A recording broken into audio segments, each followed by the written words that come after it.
Okay, then I will call this meeting to order at say 10 o'clock. At 10 o'clock. I will read the land acknowledgement. The city of Thorold is situated on treaty land. This land is steeped in the rich history of the First Nations, such as the Hadiwandurung, the Haudenosaunee, and the Anishinaabe, including the Mississaugas of the Credit First Nation. There are many First Nations, Métis, and Inuit people from across Turtle Island that live and work in Niagara today.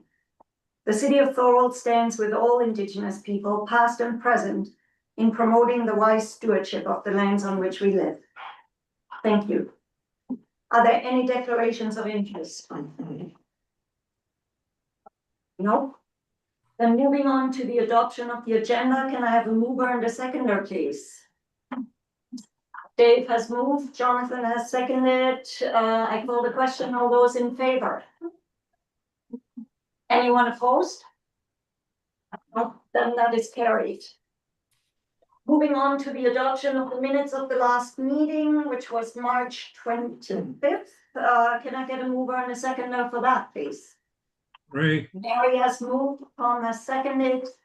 All those in favor? Anyone opposed? Then that is carried as well. Then we move on to correspondence. I have had a request or a suggestion from Vaughn Cones, who is the facilities manager for 15 Pine Street, which is of course Trinity Church. They want to replace the roof on the front vestibule of the church. And they would like to replace it with something that is more, right now it has asphalt shingle. They want to replace it with something that is a little bit more aesthetically in line with the building, which is very recommendable, very commendable. What they have suggested is a steel or metal tile, which is a traditional material in roofing, especially in churches. It has a diamond kind of shape, the shingles.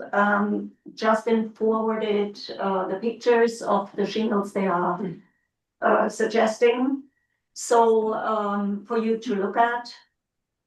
As you know, Thorold Heritage does not insist on traditional materials when it comes to roof replacements, such as cedar shakes or slate, simply for cost reasons, or also in the case of cedar shakes, very often nowadays they are just not as durable as the original shakes that would have been used on historic buildings would have been. Thus, we are usually fine with asphalt shingle being put on top of a roof. In my opinion, a metal roof is an improvement over that. It is more durable. And also suggests maybe the look of a slate roof more than an asphalt shingle would. But I put it to the committee, would you be okay with the choice that the facilities manager of the new owners of Trinity Church is suggesting? I put it to the committee. I thought they looked pretty good, actually, in the picture. Yeah, Mhm. yeah, I agree. Yeah, everybody agrees? Then I can forward the Heritage Committee's approval of their choice to the planning department. And Walter, you already have that info now. I'll send Morgan a message too. I think for anything like a roof replacement, there might be a building permit involved. So, and I guess the group who owns the church has been referred to the Heritage Committee for approval. We are fine with that choice. Okay, then we can move on to that. That was because I knew this would be a very small, easily resolved issue. I didn't put it onto new business, but just left it under correspondence. Okay, then we can, unless there's any other comments, no? Then we can move on to financial invoices for payment. I don't think I have I've submitted anything yet. I do have some invoices for printouts and posters, but they are smaller amounts. I usually wait until I have a few and then submit it to the planning department. I haven't done that yet. Might come soon though. Any questions or comments regarding invoicing? No? Okay. Moving on there, one thing is we didn't allow or we didn't request in our budget last year for the wreath that we would want to lay on Canada Day, not Canada Day, Remembrance Day, morning, Ricardo. But it costs $80. I think we can fit that into our budget quite easily without asking for more money. So, Councillor, you're a member of the Legion, you have connections. If you want to arrange with them, we already decided that we would want to be part of the acknowledgements on Remembrance Day. So whenever that becomes, the timely period to do that, if you could take care of that, that would be great. Okay. Then we move on to ongoing business. Installation of history plaques for designated properties. Nicholas recommended that the committee actually vote on putting a plaque in front of LG Lorriman School. And then that will have to go to council to be approved because it's a city property. I already worded the text for this plaque. You might have seen it at the end of the agenda. It's short, so I just read it so everybody's aware of it again. LG Lorriman Central School, 1914. Built by Wilson and Summers Central School, as it was then named, officially opened in September 1914. By 1925, pupil enrollment was 262. The building was later renamed LG Lorriman School in honor of the principal, who was an educator in Thorold for well over 4 decades, and who for many years supervised both Central and Prince of Wales schools.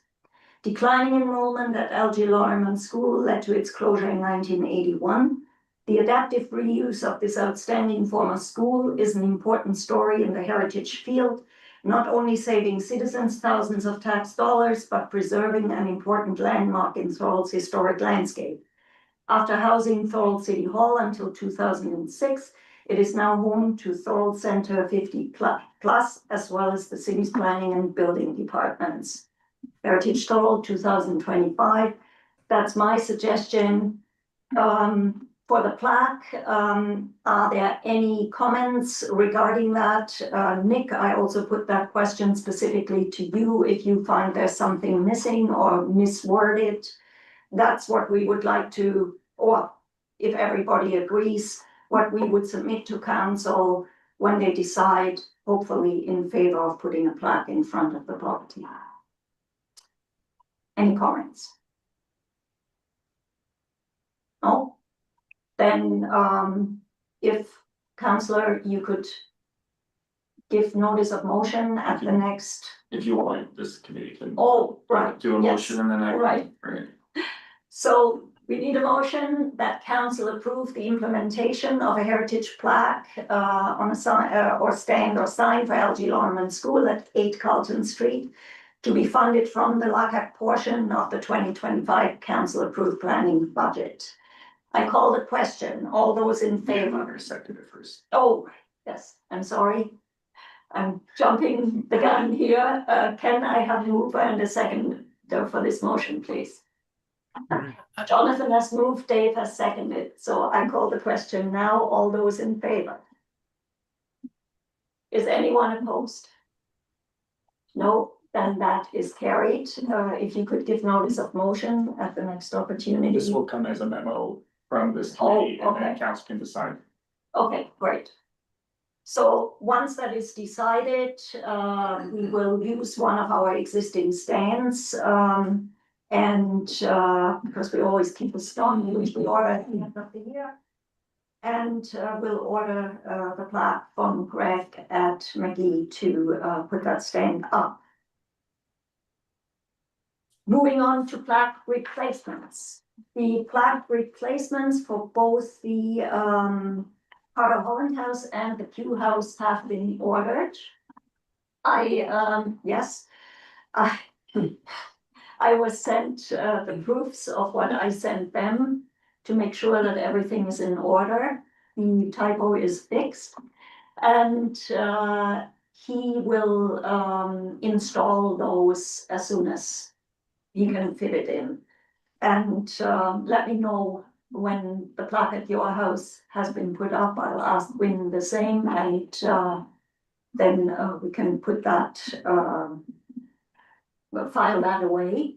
The two houses on Albert Street, which we had heard had faded plaques. I have actually walked by there and the plaques are perfectly fine. They must have been either replaced or Win thinks that she might have maybe gotten the wrong addresses when she was told by people that their plaques were faded. So it's not those two houses. I went by, I would have ordered those two, but those plaques are perfectly fine. So please let me know if you know of any plaques that need replacement. What about your Those are the house? ones by LG Orman, right, On Albert. on Albert, right across from LG Orman? Yes, Yeah, okay, yeah, one is your sister's Yes, house, yeah. right? Yeah, but it looks perfectly fine to me. okay. You tell me if it. No, I'm agreeing with you. I didn't know if it was somewhere else or if it was. No, that and her name and Gloria's house next Yeah. door, so, but they are fine, maybe they themselves had them replaced at one point, but, they look good. What about Okay. your house? It's your Ours house, is fine, okay.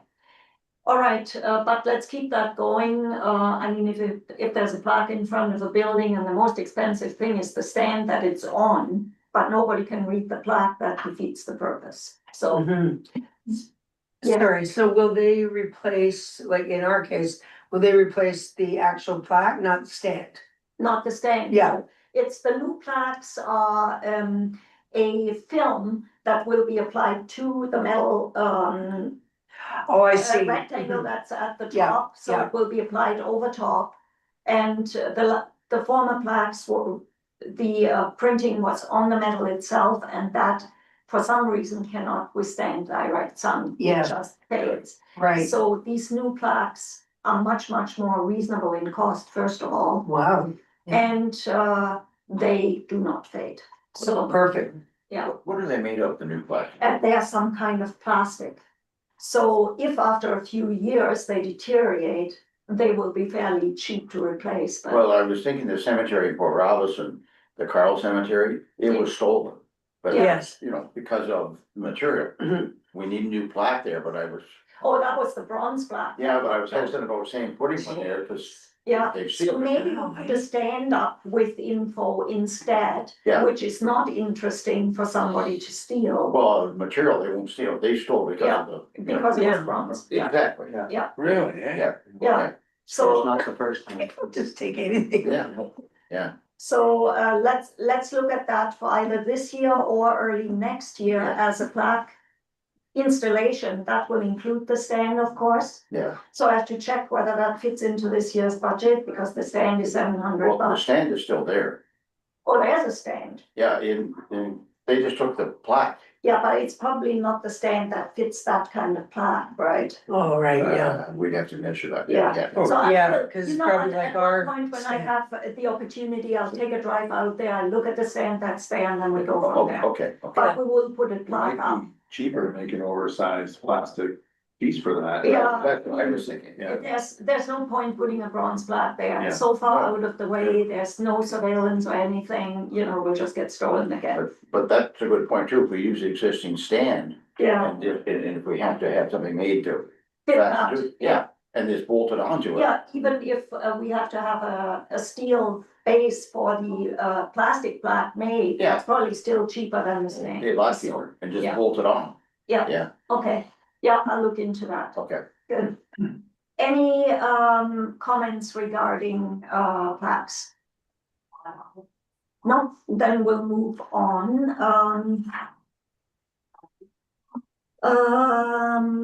Heritage permit,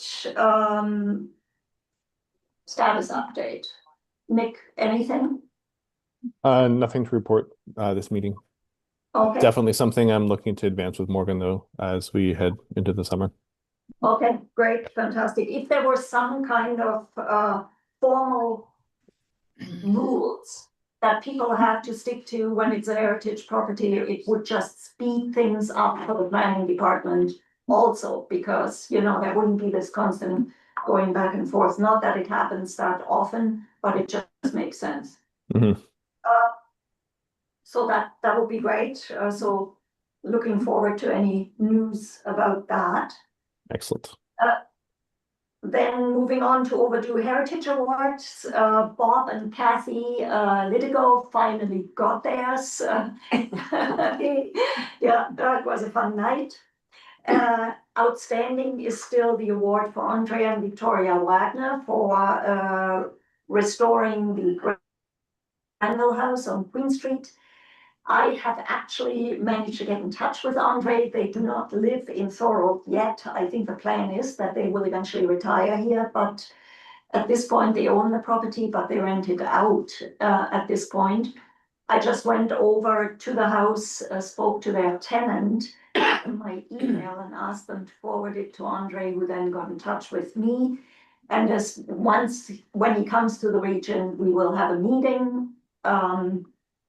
Andre and myself, just informally, what time frame fits for him and his wife to receive that award in council. Can't say when that will be yet because we haven't met yet, but that might come up at the next meeting, and then we can arrange for a council meeting when they can receive their award. Any comments regarding those awards? No, okay, then we move on to new business.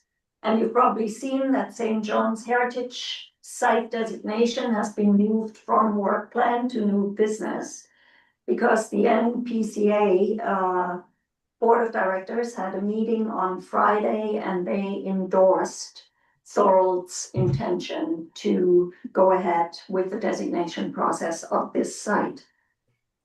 Justin forwarded their resolution to you yesterday. To send it to you, I didn't. Oh. I got it late yesterday. Okay, then I give just a very quick breakdown.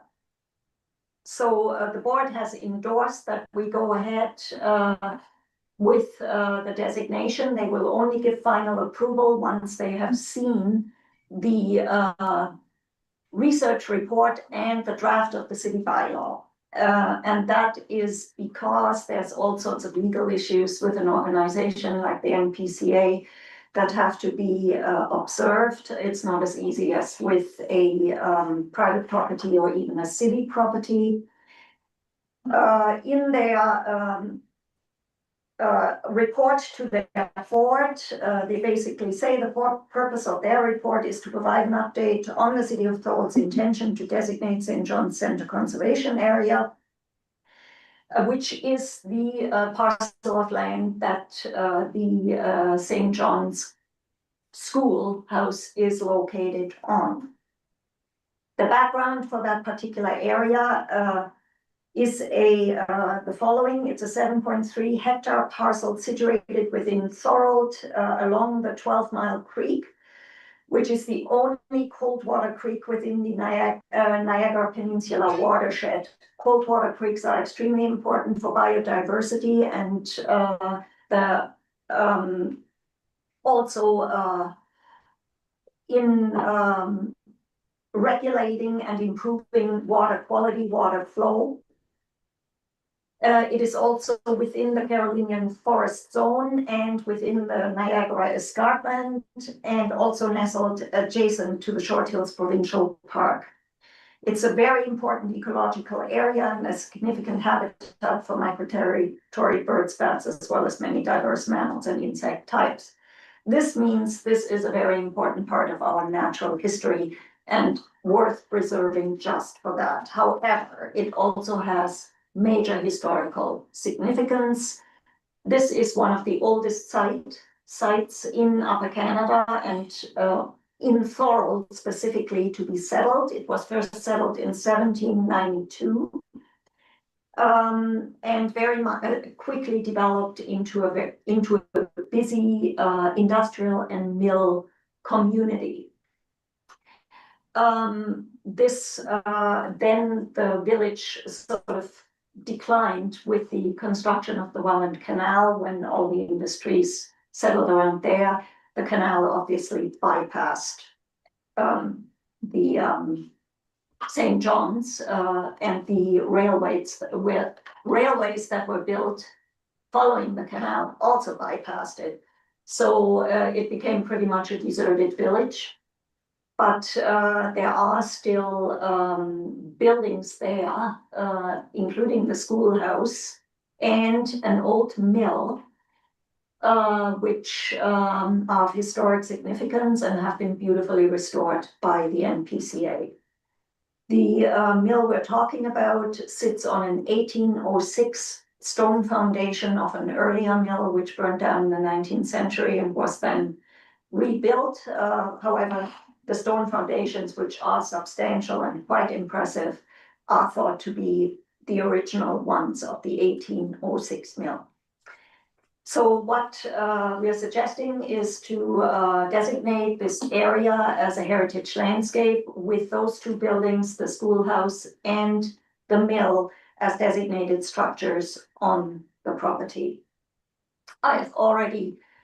Since we already moved on Sarah starting the report as soon as the NPCA board had decided, I already let Sarah know that she can start the research. She's in Ottawa right now at a SSAC conference, but she will be back on the weekend and start the report next week.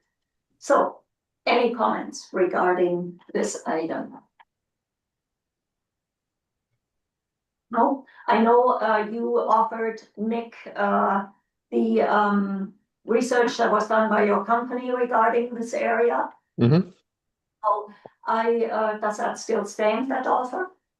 Oh, yes. I thought that you had the report that we had done, but maybe No, not. I don't. I'll send it anyway. Okay, great. Yeah. And then I'll forward it to Sarah, or you can forward it to Sarah directly if you want. Okay. I send you a quick email and give you her email in case you don't have it.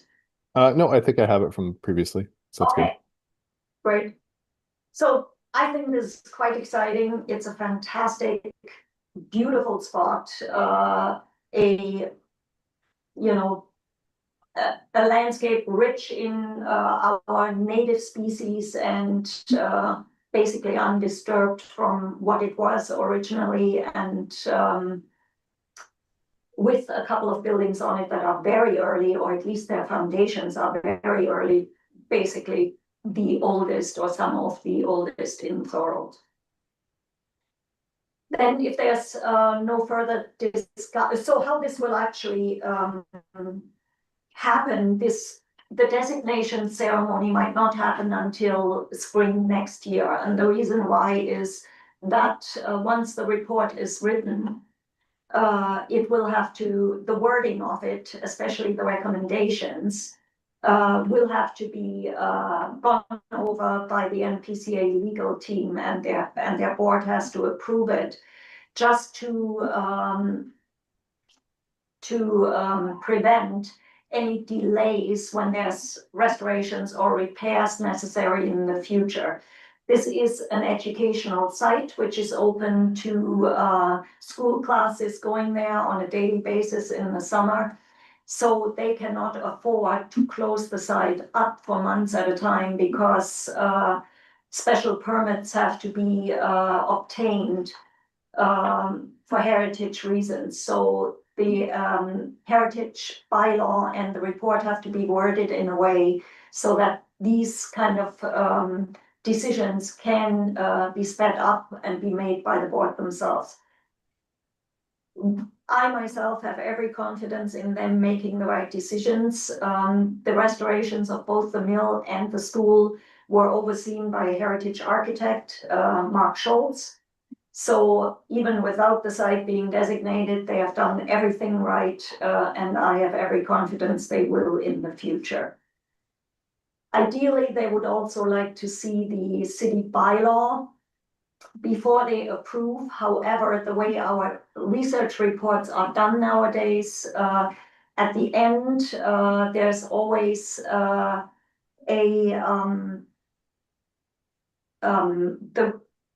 the research that is done is evaluated against the 9 criteria in the Ontario Heritage Act. And then evaluations and recommendations are given by Sarah, which in the last couple of designations that we did were basically taken into the bylaw almost word for word, because that's the way that the reports are written nowadays. Am I correct there, Nick?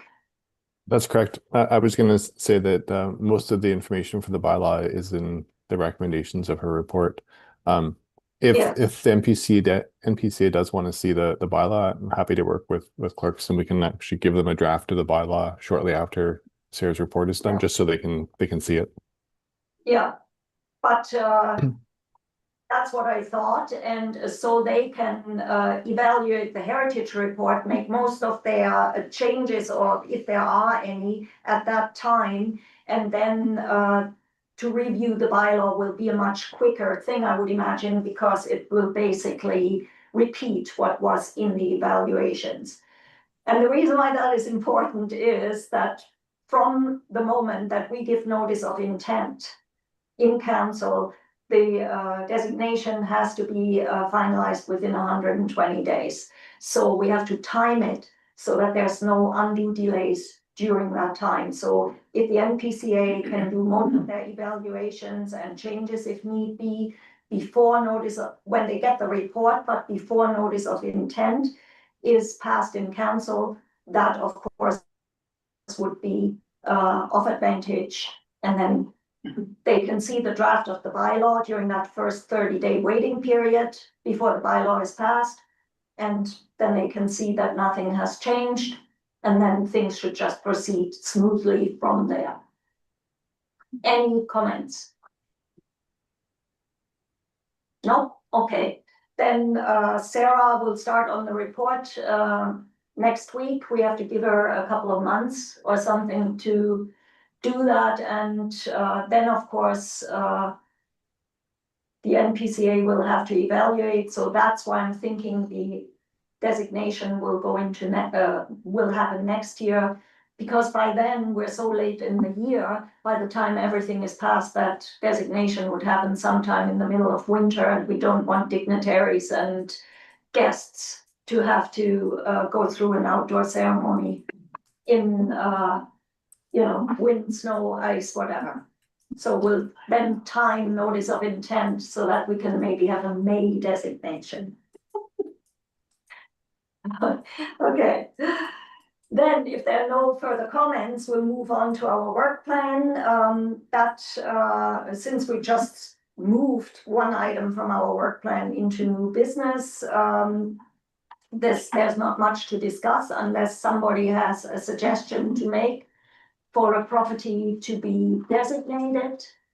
I am in sort of contact with a homeowner who is considering, but I don't want to say who because they haven't decided.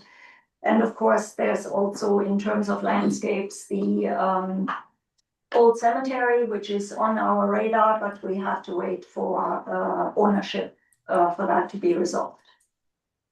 Any comments to make for designation priorities from anyone? No? Okay, then we move on to events and fairs. There's quite a few coming up. One is actually not on this list. I only got the email from Brenda, the Center 50 Plus, after I sent you my agenda. So the Senior Living Fair is happening on June 19th That's a Thursday from I think 10 in the morning until 1, something like that, or 10:30 until 1:30. And I have agreed to be there with a heritage table. Anyone is welcome to join me. What date is that? That is June 19th. Is that a weekday? It's a weekday, it's a Thursday, yeah, and it's in the morning. I know anybody who works won't be able to. We usually go to that particular event. It's also nice for people who've lived in Thorold a long time to sort of look at the pictures. We have, in the meantime, quite a selection of historic photos of Thorold, and I add a few every few months, budget allowing, to the folder. People love going through them, and it sort of raises awareness for heritage. I'm out, I have a dentist appointment that day. It's okay. And also not on this list, but this is not actually an event that Heritage will have a table at, but it is the grand opening of Beaver Dams Church on June 21st, which is the Saturday after this seniors fair at the church, with guest speakers, including, I think, the architect, Mark Schultz, who supervised the restoration of the church. That should be a great event for Heritage. That was a crowning achievement of a volunteers group who did all their own fundraising and brought a derelict building, an extremely important derelict heritage building, back to life and to a wonderful, wonderful result. So anybody who can make it to come out on that Saturday to be part of that, that would be great. Councillor? Yeah, thank you, Madam Chair. Should we have a certificate to present to them? That would actually be fantastic. I think so, yes. Okay. Yeah. So instead of a heritage award presented in council, you mean presented that. there? It should be a well-attended. Yeah, I mean, the mayor will be there. He can, well, he would probably give a certificate anyways, but maybe we should give one just from the heritage committee. I think, is everybody in favor of that?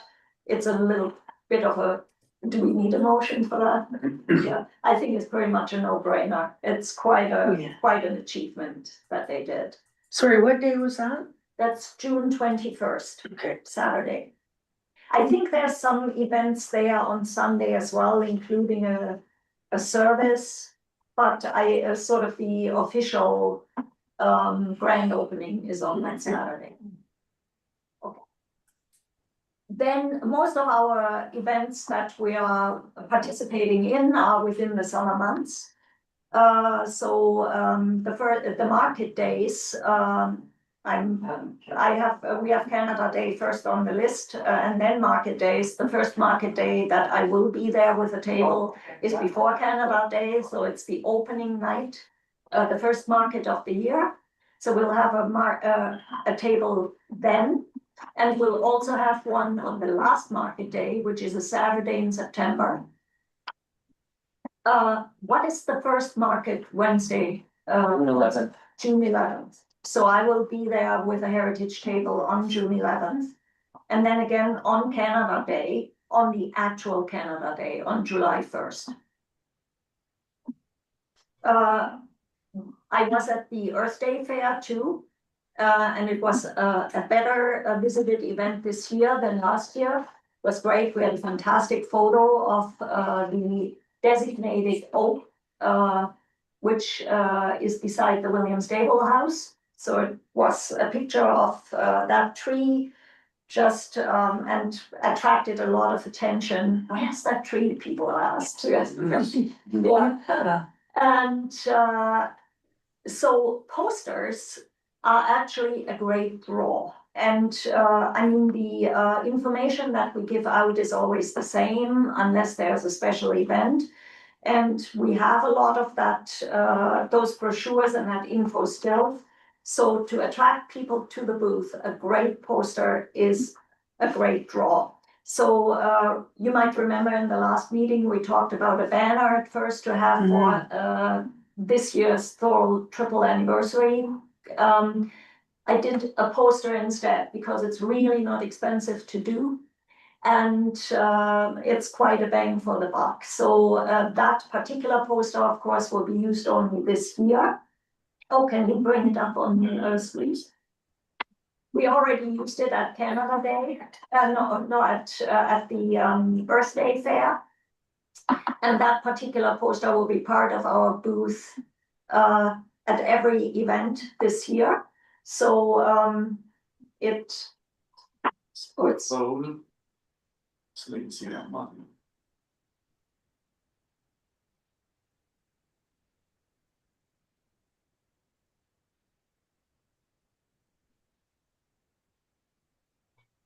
yeah, there it is. So that is actually an old etching of Thorold and Canal. You can see the fire hall on the left there, and I guess that might be a tow pony in the front. And it shows the various anniversaries that Thorold is celebrating this year. 175 years since it was declared a village, 150 years since incorporation as a town, and 50 years since it was incorporated a city. So it's quite a year for Thorold. So that will be part of our booth at every single event this year. I think so, yeah. Didn't see that. Yeah. Fantastic. And the other posters, they can be reused in following years because they are not year specific. So the Earth Day one we can always use again. I thought we might have one printed for Canada Day. I think that's particularly important this year. It can maybe have a very patriotic heading. And I put this to the committee, what I thought to put on it. Would be a picture of the Duncan McFarland House, the last house that we designated in Port Robinson, and a picture of, it's an old 1867 photograph of Colonel Duncan McFarland in front of the Brock Monument on Confederation Day, Wow. 1867. So I thought that would be very fitting for Canada Day. And so the photo was sent to me by Duncan McFarland's great grandson. Oh. He, Richard Hutton from Thorold Today did an article about him and his family about a month or so ago, or 2 months ago. He was approached by George who was interested in his earlier article about the designation of the Duncan McFarland House. So he followed up on that with another article about this particular topic in Thorold Today, and also put myself in touch with George, and George sent me that photo. I will still ask him his permission to use the photo on our poster. And maybe we should ask Madeline and Brian. Maybe, yeah. Yeah. I mean, the photo of the house is now also on the city's website, but I'll ask them to use. I'm sure they don't care as long as We won't people give- aren't coming over. Yeah, no, we won't give They're not a. fiction. Yeah. They're not in the It pictures, is they're part of it. also made very clear in Natalie's portion of her compilation of Thorold's heritage sites, that intruding on anybody's or trespassing on anybody's private property is not allowed, heritage or not. Mhm. Okay. Has everybody approve of our Canada Day poster? Yeah, Okay, well done. okay, any comments? Yes, I had one comment, the image that was up there with the 150, 50 and 175. Canada actually issued a postage stamp on the 150th anniversary of the canal. And they've used that image on, Oh. yeah, Oh, yeah, yeah, and there's a picture of it with, merit on it also. I Yeah. have some of the stamps that Yeah. I'll bring in for you. oh, great, fantastic. Yeah. The image is fantastic, and I had actually seen, I'd seen it a couple of times, but including on Dave Benison's historical Niagara website, and I had asked Tom, would you ask, because I could not get the image downloaded from the internet, so I asked Tom whether Dave would be willing to let us use the image, and he did, and that's where it came from. Yeah. Yeah. You had a comment, Oh, Councillor? yeah, thank you, Madam Chair. I just want to give a little shout out to Wynn. She's not here today, our Yeah. vice chair, but she always adds her design skills to the work that we request from her. So Yeah. thank you, Wynn. Yeah, she did, I gave her the info I wanted on the poster, and she did the poster, which of course saves us money, because then the print shop does not have to do it. Right.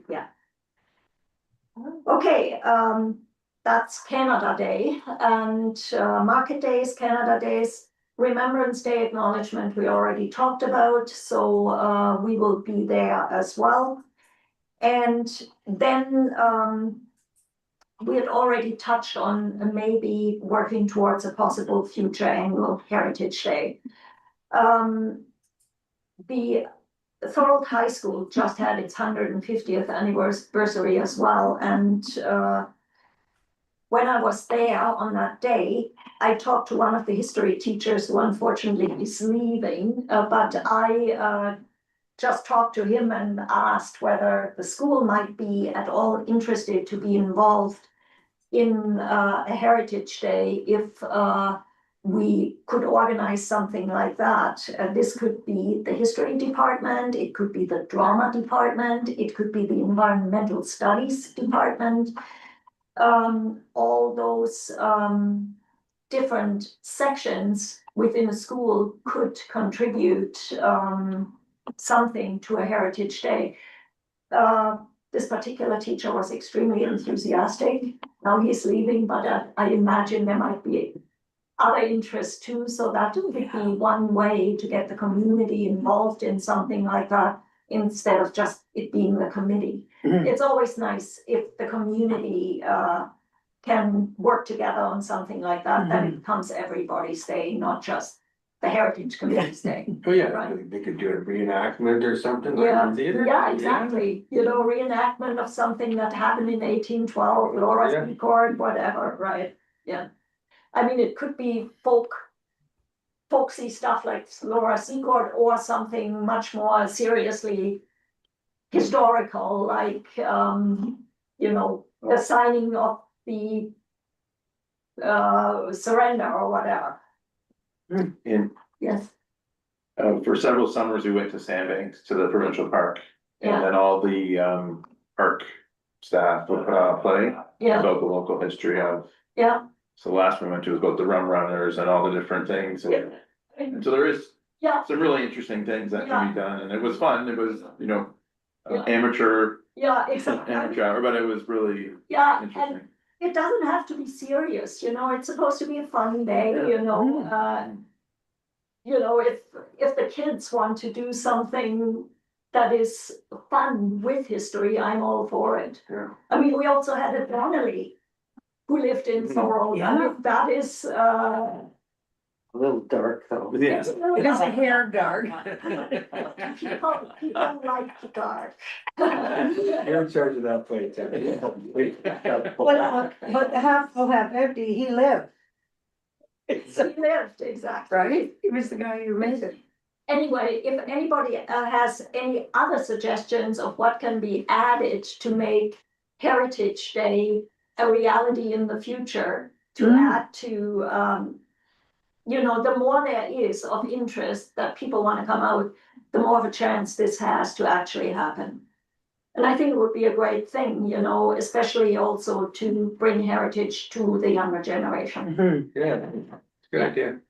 Yeah, Yes, Tom? I can speak for him, because I had a conversation with him yesterday. If we could have Dave come out and put on a demonstration. Yeah, then That's because true. he does Yes. good stuff. Yeah. He was telling me last night, he's been invited to go over to Canada Day, to Fort George. And he's also been invited to go to an event in Fort Erie the same day, unfortunately. But he's becoming very popular, yeah, and he said he would love to get involved with, community, he loves getting involved with community events. okay, That type of thing, so I know he would jump at it, yeah. great idea, yes. Okay. Anybody else? No, okay, then we move on to, are we at outstanding items now? Yeah, any comments regarding the outstanding items on our list that we only discuss if something comes up? Yes, Councillor. Yeah, thank you, Madam Chair. I just want to extend a shout out to all the friends of Beaver Dams Church. We had our spring cleanup on site and it was well attended. The rain held off, so we got a lot of work done in preparation for the celebration we're gonna have in June. And as well, the Thorold Flying Dragons Cadet Troop came out and assisted us as well. And they're always such a joy to have on board and do such great work. So special thanks to them for contributing to the cleanup. Okay. Anything else regarding the outstanding items? Did anything come up for you? Okay. Then we get to roundtable discussion. Jonathan, would you like to say anything? Nothing at this time, no. Okay. Dave? You should do a thing on Raffles, the burglar who, do you know about Raffles?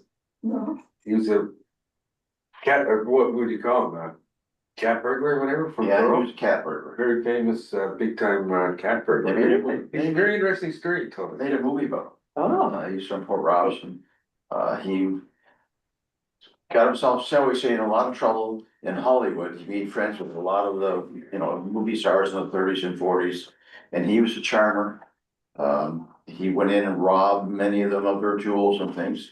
And he was so popular, there was one individual, her name was Loretta Young, I believe it is. They called her to testify and she didn't want to testify against him because she liked him so much. Okay. But he lived in Port Robinson. He would come back to Port Robinson after his different incarcerations, shall I say. He had spent a couple terms in prison in the States. And he would come to the Anglican church and, he would visit, but there was I've got some documents from him about him. But they did actually make a movie that is called Raffles. And that could get, the celebration, some interesting facts like that is very Yeah, yeah. entertaining. Like that one. Yeah. That's a good one. It's a little dark, but it's fun. That's not. He was from St. Catharines. those Just- poor Robinson people, I tell you. Just very You're quickly, awful. I'll add something very quickly. He would come to my mom's house, my dad's house, and my mom would always get nervous after he left his dad, or to Harry, my dad's name. Why does he come over here? It makes me so nervous. He's been in prison, this and that. And my dad looked at my mom and said, he comes here just to say hello. There's nothing here that he's gonna steal. That's just the way, but he was a nice man, apparently, very friendly and outgoing, and everybody loved him. Okay, then we move on to Mary. Nothing at this time, Madam Chair. Ray, would you like to say something? Raymond? Ray's frozen. All right, no, nothing at this time. He said nothing. Oh, okay, Look, he's they moving. did. Nothing for me. All right, thanks, Linda. Then we have Walter. Would you like to say something? You're muted, Walter. It doesn't say he's muted. I look forward to working with all of you. So do we. Thank you very much. Okay, Nick? Nothing more for me. Thanks. Okay, Linda, you already said you didn't have any comments, right? Me? No. Yeah. Nothing. Okay. Counselor Nothing, Madam Chair. Tom? Yes, one thing, the Goldsmith family would like to extend a thank you to you, Anna, in particular, but also to the group here. The copy of the report on the house in Port Robinson. They cannot express their thanks in terms of the information they received and the quality of the research and dedication in how the house has been handled. They are very, very pleased. They want to say thank you very much. That's wonderful, and I will also extend that to Sarah, because she, after all, wrote the Yes, report, right? Yeah.